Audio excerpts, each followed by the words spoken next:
成功大法研发的两站式的混合火箭，在距离的屏东顺利来发射，真侪来观看的民众拢讲看到真感动，这嘛代表咱的太空技术又搁向前进一大步了。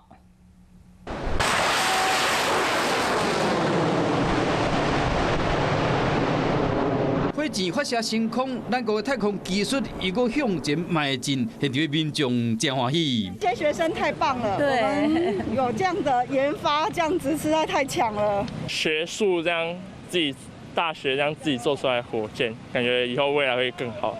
发射前，研究团队监控现场甲环境，拢唔敢放松。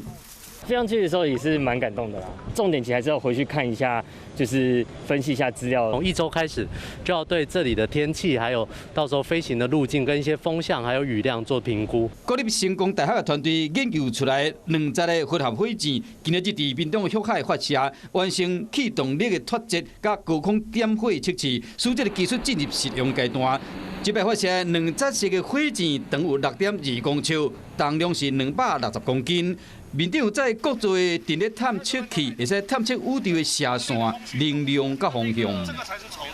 空中点火是比一般的困难很多，因为它不像在地面可以抓住，可以10秒钟、几秒，因为它是在动态的状态之下。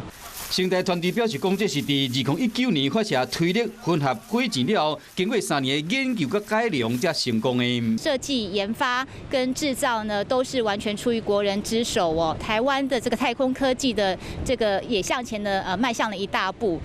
国科会表示，讲未来继续甲成大合作，再搁较侪科学仪器升空、取得太空资料，这对台湾的科学研究来讲，嘛是进入另外一个阶段。